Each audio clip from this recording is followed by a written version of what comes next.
Oiê, vamos falar da Unifesp? Sejam bem-vindos a mais um vídeo, a mais uma explicação. E hoje, para poder ajudar vocês em uma coisa que acontece frequentemente com a Unifesp, que é sobre defender um lado ou um outro, eu vou mostrar para vocês duas redações que possuem a mesma nota, porém, quando se fala sobre defender um ponto de vista, as duas são de lados completamente opostos. O que acontece é que é muito comum que a Unifesp, por ser da banca corretora da Unesp, traga para você alguns temas que realmente você tem relações dicotômicas. Isso significa que você vai ter uma relação ao qual você pode responder sim e não, mas que não tem como você dizer que nem o sim e nem o não tenha sentido. Então você vai ter temas de redação que sim, você consegue entender e argumentativamente fazer uma defesa de opinião para um lado, tanto para o outro. Então não é como se apenas um lado estivesse certo em uma argumentação da Unifesp. O tema de redação das duas redações que a gente vai ler aqui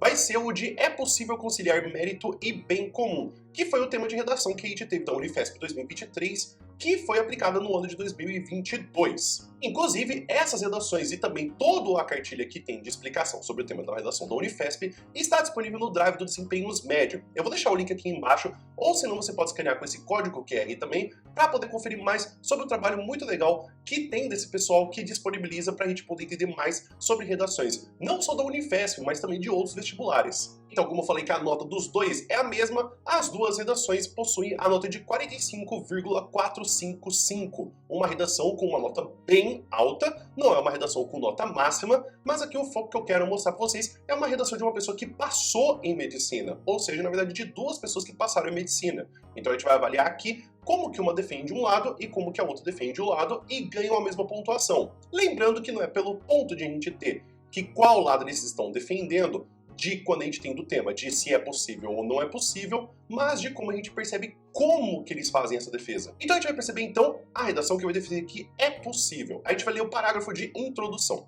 A meritocracia e a luta pelo bem geral são frequentemente vistos como antagonistas, polos opostos em constante disputa. A verdade, entretanto, é que não é só possível, mas também necessário conciliar o mérito e o bem comum em nome da harmonia e justiça social. Nota-se também que, para fazê-lo, é preciso um esforço ativo que encaminhe a sociedade para um estado menos desigual. E assim fica o primeiro parágrafo de desenvolvimento. Diante desse dilema, deve-se reconhecer que a valorização do mérito possui, de fato, um importante papel, pois serve como estímulo para que os indivíduos atinjam suas máximas potencialidades de produção e contribuição para a comunidade. No entanto, seu valor não pode ser absoluto ou exclusivo devido à realidade social do mundo contemporâneo. Índices altíssimos de concentração de renda, analfabetismo e preconceito impõem sobre diferentes grupos circunstâncias básicas de existência muito distintas, de modo que a comparação entre seus resultados torna-se inválida. Assim, enquanto uns possuem meios para competir e outros não, a meritocracia requer limites para que se garanta o bem comum, estando eles relacionados à medida que visem a equidade, posto que o esforço sozinho não promete conquistas. Então agora a gente vai para o segundo parágrafo de desenvolvimento. Além dessa necessidade de combinar os fatores, já é possível observar hoje alguns exemplos da sua coexistência pacífica, sendo deles a política de cotas para ingresso em universidades. Ela foi elaborada com base na clara posse de um privilégio epistêmico pela população branca e rica, a desigualdade de recursos, e criou a reserva de vaga, que representa uma ação que produz equidade. Desse modo, percebe-se que a valorização do mérito e o bem comum são conciliáveis, visto que o desempenho individual continua sendo considerado, mesmo com as propostas de inclusão, mas que isso pressupõe atitudes do Estado e do povo. A tão difusão impressa de empate entre o esforço e a igualdade é errônea, porém amplamente aceita, e decorre do mau entendimento de dinâmicas políticas e sociais, sobretudo. Logo, é de grande importância a melhoria da comunicação entre os agentes dessas áreas e da compreensão sobre o assunto, as quais permanecem escassas. E finalmente a gente vai para o parágrafo de conclusão. O bem comum e o mérito, portanto, podem e devem ser conciliados, ainda que não seja uma tarefa fácil. Apesar do caráter estimulante e motivador da meritocracia, esse sistema somente seria justo em cenários de igualdade plena, objetivo distante da atual realidade. Então, para complementá-la, é essencial seguir com o desenvolvimento de atos que gerem equidade enquanto a desigualdade é combatida, mas sempre valorizando resultados pessoais. Dessa maneira, cria-se o verdadeiro bem geral da população, possibilitando a todos meios equivalentes para suas produções e conquistas individuais. Então a gente pode perceber que ao longo de toda a redação, nós temos a apresentação de que sim, que é possível a gente poder conseguir fazer com que haja essa união entre o mérito e o bem comum, a partir do momento que a gente consegue identificar inicialmente que existem os dois. Então o mérito e o bem comum não são coisas que são anuladas por existirem, mas que elas são, assim como eu falei anteriormente, dicotômicas. Então elas existem ao mesmo tempo, sendo que são ideias negativas. Ou seja, não é que elas são ideias negativas, é que são ideias opostas de existência, mas uma não existe sem a outra. Então a gente vai perceber que quando a gente vai discutir nessa discussão que a gente tem aqui perto dessa redação, a gente vai ver que sim, é possível defender, mesmo que não seja uma tarefa muito fácil. Então ela vai defender do primeiro desenvolvimento falando do caráter positivo que existe do mérito, mas que não desconsidera também o que a gente tem do bem comum, que é colocado no segundo desenvolvimento, falando que a própria existência de existir taxa de cotas não faz com que a gente tenha nem a anulação do mérito e nem a anulação do bem comum. Muito pelo contrário, a gente tem a união dos dois, porque por forma de existir esses dois ao mesmo tempo, a gente consegue fazer com que a gente, primeiro, vá diminuindo a desigualdade. Vamos trazer também a questão da equidade, de trazer a opinião que a gente tem com que a gente faça com que todos tenham uma possibilidade igual a todas as situações. E por fim, a gente vai conseguir então fazer com que a gente traga essa defesa do bem comum e também do mérito ao mesmo tempo, enquanto a gente ainda traz discussões que são escassas, assim como é explicado ao longo de toda essa redação. Se a gente for perceber, o parágrafo de conclusão é um ótimo resumo sobre isso que a gente tem, falando que sim, é possível, ainda que não seja uma tarefa fácil. Então se a gente viu uma redação que defende que é possível, nós vamos para uma redação que defende que não é possível. A gente vai ler então o parágrafo de introdução. A meritocracia é um conceito que ganhou tração no século XVIII, no período do Iluminismo, e se traduz na crença de que o sucesso pessoal depende única e exclusivamente das qualidades do indivíduo, além de sua dedicação. Na sociedade contemporânea, muitos ainda defendem esse ideal como critério de avaliação. No entanto, não é possível conciliar o mérito e o bem comum devido ao racismo estrutural e às desigualdades sociais. E agora então a gente vai ler o primeiro parágrafo de desenvolvimento. Primeiramente, a estruturalidade do racismo incompatibiliza o mérito ao bem comum. Silvio Almeida, em seu livro Racismo Estrutural, define o conceito homônimo ao título como uma forma de preconceito predominante no Brasil que, por possuir raízes profundas na mentalidade popular, manifesta-se independentemente de intencionalidade. Nesse sentido, a partir do momento em que a cor da pele suprime as demais qualidades do sujeito, mesmo que inconscientemente, a defesa da meritocracia cai por terra. Essa relação se mostra, por exemplo, na taxa de profissionais pretos em cargos de liderança, muito inferior à de brancos, evidenciando o perfil sistêmico do racismo e como este influencia o sucesso da carreira. Logo, fica clara a inconciliação do mérito com o bem comum em uma sociedade pautada pelo racismo estrutural. E agora a gente vai ler então o segundo parágrafo de desenvolvimento. Ademais, as assimetrias sociais tornam a defesa do mérito uma forma de manutenção dos privilégios. Thomas Piketty, em Capital e Ideologia, defende que a meritocracia é caminho para que os vencedores, ou seja, a elite, justifiquem seu status social frente aos perdedores, os pobres, enquanto os primeiros, cuja condição econômica permite acesso à cultura e educação de qualidade, defendem seu sucesso com base no merecimento. Os segundos não possuem as mesmas oportunidades de desenvolvimento. Com isso, surge uma discrepância nos pontos de partida dos indivíduos que, por beneficiar aqueles que defendem a meritocracia, criam um mecanismo que perpetua a assimetria social entre ricos e pobres, mantendo privilégios. Essa lógica se faz presente no sistema educacional brasileiro. Pobres, cujo acesso à educação limita-se a escolas públicas, normalmente de pior qualidade, possuem rendimento, em média, pior em vestibulares do que ricos, que podem pagar por ensino privado. Sem políticas afirmativas, esse mecanismo perpetuaria a vantagem competitiva da elite. Dessa forma, o mérito como justificativa de desigualdade não dialoga com o bem comum. E assim, então, a gente tem um parágrafo de conclusão dessa redação. Em suma, não é possível conciliar o mérito e o bem comum. Isso se dá devido ao caráter estrutural do racismo na sociedade, assim como pela profunda desigualdade que marca a sociedade contemporânea. Então a gente percebe que já nessa redação, diferente do que a gente tinha numa estrutura da primeira redação que a gente avaliou, já vai mostrar que quais são os caminhos que vão ser percorridos pela argumentação dessa redação. Percebe que já na introdução a gente já é apresentado as ideias de que a gente vai falar por que não é possível a gente fazer essa união entre mérito e bem comum, que é, primeiro, pelo racismo estrutural e depois pelas desigualdades sociais. A partir daí, vai-se haver uma construção mostrando não só como base que a gente tem por repertórios de filosofia e de sociologia, como exemplos práticos que a gente tem, que é uma cara muito Unifesp e também da banca da VUNESP, de se apresentar a argumentação. É muito comum que muitas pessoas fiquem muito preocupadas com o repertório, mas elas não se preocupem com como vão defender a argumentação. Eu acho que é muito interessante a gente perceber nessa redação que mesmo que a gente tenha repertórios, a gente vai ver que na outra redação, o mais importante não é que repertório você está utilizando, mas como você está fazendo a defesa do seu ponto de vista na sua redação.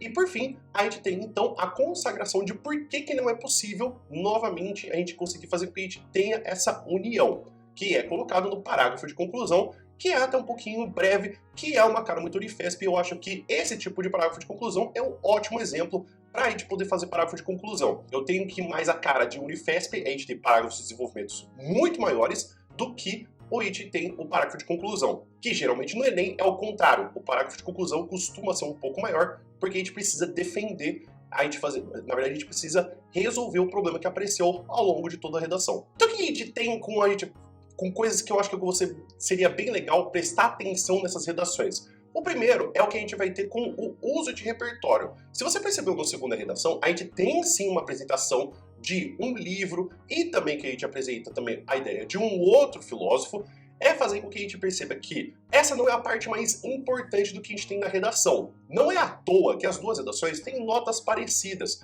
porque não existe um critério de correção de repertório dentro da Unifesp. O que a Unifesp está preocupado é a apresentação de ponto de vista, como ela faz sentido e por que ela faz sentido. Então, justificar e explicar são partes importantíssimas da redação da Unifesp. Não é à toa que as duas redações são organizadas de formas diferentes e possuem uma nota alta, porque não existe uma nota ou uma fórmula certinha de como que você vai organizar sua redação, mas sim de como você vai organizar suas ideias. Então, perceber que aqui o que a gente está tendo é uma vai pelo ponto de vista de utilizar repertórios e a outra vai por exemplos mais práticos, que você não precisa citar alguém. Mas as duas se encontram no mesmo lugar, que é você fazer com que a sua defesa do ponto de vista se explique como que isso faz sentido e por que faz sentido. O como e o porquê estão sendo colocados, mas em cada redação é diferente. Então, se a gente falou dos pontos positivos da redação, eu queria também colocar um ponto negativo de cada uma da redação. Na redação que a gente tem a defesa do ponto de vista de que sim, é possível conciliar, eu acho que seria interessante que já no parágrafo de introdução se apresentasse quais são as argumentações que a gente tem para se defender ao longo da redação. Assim como a gente tem na redação que defende que não é possível, eu acho que você já defender ajuda o corretor a ter uma linha de raciocínio do que você vai apresentar e o que você vai defender e concluir. Isso não é algo tão problemático, isso é mais uma opinião que eu tenho, porque assim como eu também falei para vocês, tem muitas coisas que a gente tem quando a gente vai corrigindo redação que vai ficando meio engessado para a gente ter muito aluno. Então aqui eu não acho que é um problema tão estrutural, porque depois a gente consegue perceber claramente isso, que a gente percebe o que a pessoa quer chegar, o que a pessoa quer desenvolver e o que a pessoa quer concluir. Mas eu acho que ajudar o corretor nunca é demais para que o corretor te dê uma nota alta. Enquanto a gente tem esse problema na primeira redação, na segunda redação, eu acho que o problema já vai de uma forma oposta da redação, que é, se uma redação apresenta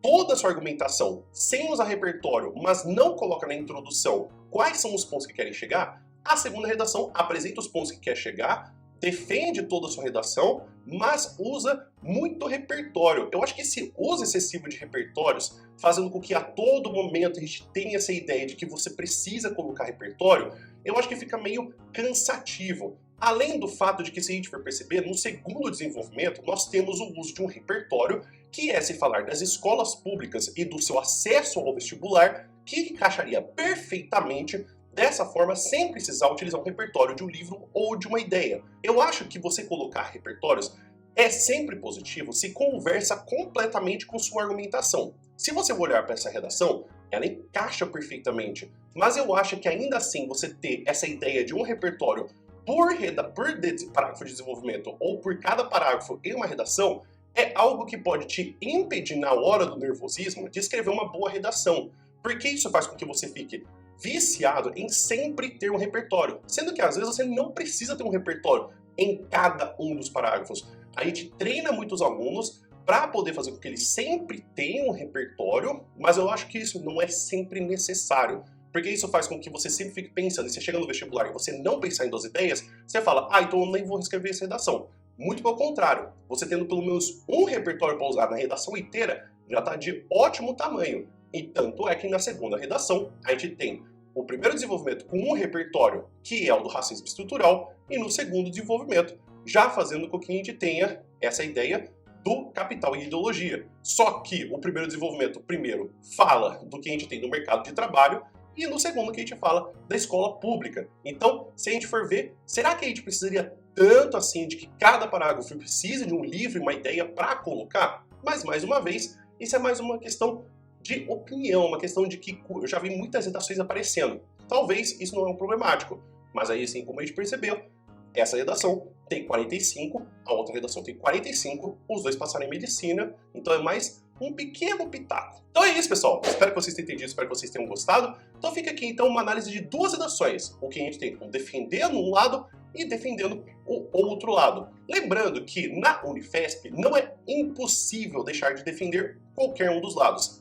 Tem lados de argumentação que sim, são mais fáceis de defender, mas isso não significa que você tenha que defender. Aqui nessa redação, quando a gente tem esse tema de redação, eu acho que é muito fácil defender um lado ou um outro, mas a Unifesp de nenhuma forma impede você de fazer uma defesa de um ponto de vista ou de outro e tirar a sua nota. E, inclusive, o que você tem de dúvida de redação da Unifesp? Você acha que essas 2 redações mereciam ter a mesma nota? Você acha que você teria que defender um do lado do é possível ou do não é possível? Ou se tem alguma outra dúvida? Escreve aqui nos comentários, por gentileza. E apesar de aqui eu ter falado várias vezes de como eu tenho esse pitaco com parágrafo de introdução, eu tenho um outro vídeo também que eu explico 3 exemplos de introdução para você poder conseguir também dar uma olhada em outros exemplos de introdução para você poder ter uma ideia boa do que geralmente é a parte do que eu falo mais da minha opinião, de como que eu gosto da estrutura e também do que funciona, mesmo que eu não goste, mas que tire uma nota alta. E também, caso você queira saber um pouco mais desse tema que eu falei, que é o do é possível conciliar mérito e bem comum, tem um vídeo que eu fiz gravando e explicando sobre esse tema de redação, falando de teses possíveis, falando até mesmo de repertórios para você utilizar nessa redação. O vídeo vai ficando por aqui. Muito obrigado por todo mundo que ficou até aqui, espero que você tenha um bom dia e a gente se vê no próximo vídeo. Até mais!